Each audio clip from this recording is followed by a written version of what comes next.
What's up, everybody? I'm Kyle McKeever, and I'm super excited today to be speaking with Lauren Lolo Spencer, model, actress, disability, lifestyle influencer.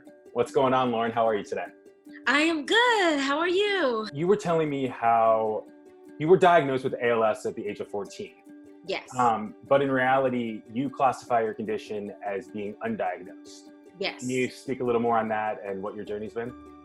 Yes. So, having a diagnosis like ALS at 14 is an anomaly. Like, that's never heard of. People, anytime I explain it to other doctors or nurses, they're always wide-eyed, super surprised. And then whenever I would go see different doctors and they would see the condition that I'm in, still having the ability to ambulate on my own, live independently, is very, very surprising. So I had went through the process of trying to see if my diagnosis was true. I mean, between being 14 and now 32, a lot has changed in the medical field. So I was just more so curious of what that looked like. And I'll just say I didn't have the best experience with quote unquote medical professionals. And so for me, I just kind of took this situation into my own hands and wanted to just kind of continue my life the way that I have been. It's been working for me. As far as, my own kind of natural remedies and meditation and kind of working the brain and the spirit to be in my favor, with the intention of self-healings. So yeah, so far so good. Nothing has gotten worse. So because of that, I like to consider myself undiagnosed. I love it. I love your outlook on life. Like, you are so positive, and we need that right now. Yes, absolutely. So I just want to touch on this quickly. So you had a movie come out at the end of last year called Give Me Liberty, and you were nominated for Best Supporting Actress at the Independent Spirit Awards. That's like big time. Yes. Congratulations. Thank you. So everybody's home right now. We have all the time in the world to watch movies. Tell us about the film. Who do you play? Why should people check it out? Give Me Liberty is about a medical transport van driver who his job is to pick up different people with disabilities around Milwaukee. The film is set in Milwaukee. And on this particular day, we go on the craziest kind of journey together. He is faced with this obstacle and that obstacle, and I play Tracy Holmes, who is one of the passengers that he regularly picks up. But because this particular day has been very tough for him, my character doesn't make it any easier. So we go through this journey of all of these people on this van who is essentially just trying to get to where they need to go and get through this day, but ultimately ends up building friendships and relationships that are about our humanity versus where we come from, what we look like, what our abilities are. So it's a really, really great film. I'm not saying that just because I'm in it, but it is a really, really great film. You can check it out on iTunes and Amazon Prime. So I actually watched it last night on Amazon Prime. Did you? Yeah, you were. Yeah, you were awesome. It's really a film about community and coming together, which Exactly. is what we need right now. And that brings me to my next topic.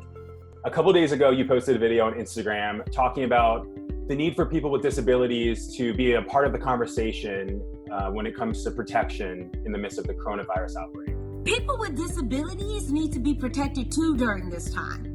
The world is much bigger than the able-bodied community and old folks. Hey, hello, we exist. What are some things the general public can do to support people with disabilities who may feel afraid, or that they don't have the proper care they need right now, or just feeling neglected at a time like this?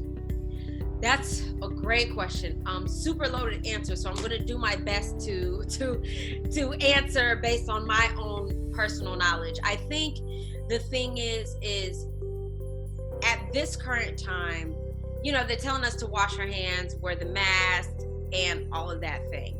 I think that those regulations need to be taken 10 times more serious, because there is a community of people with disabilities that do exist, and that because of our underlying conditions, whether you can visibly see whether I have a disability or not, if you just do your part in general, washing your hands, antibacterial, the mask, everything else, that will make such a huge difference.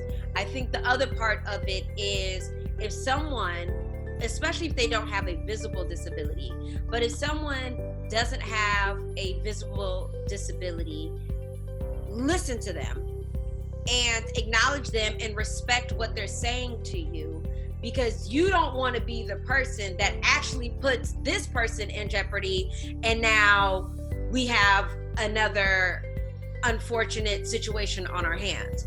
I think the thing is, we have to believe each other during this time, that people aren't just saying these things to get to the front of the line at the stores. People aren't just saying these things because they want to hoard all of these materials for themselves. No, like, people are saying these things because they need to be protected during this time. And it matters. And it matters that people believe us when we say we need this help. And I think overall, just supporting us in the help period. If you see someone, you know, having some challenges at the store, offer help first. Don't just assume it. Definitely offer first. And when you offer, make sure you're taking those precautions. You have your gloves on. You've been using your antibacterial. You're wearing your mask. I think the other part of it too is, if you are a person who is quarantining with someone with a disability, you know, don't treat this like you're just at home any other day, especially if you are going outside and coming back in. You have to be extra mindful, because you are actually in the same space as a person with a disability or an illness or anything of that nature. I think the other part of it too is being mindful of not just physical disability, but our mental health during this time.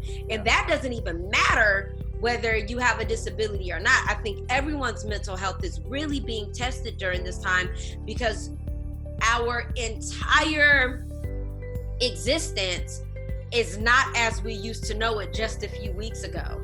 And that's a very traumatic experience for everyone to be going through together at this time. So I think it's a blend of doing your part, being extra cautious, extra aware, and then believing those who are saying, hey, I have a disability, please let me go here and take advantage now while I can, before too many people come in here and I am the one that is most at risk during this time. Absolutely.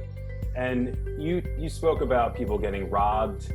Yes. Who are in wheelchairs or disabled on the way to their cars with their groceries. I mean, it's a scary time. And then the mental health, of course, we're all facing our own demons right now. How are you personally coping? And do you have any tips for able-bodied or disabled people just to cope with the day-to-day of all of this?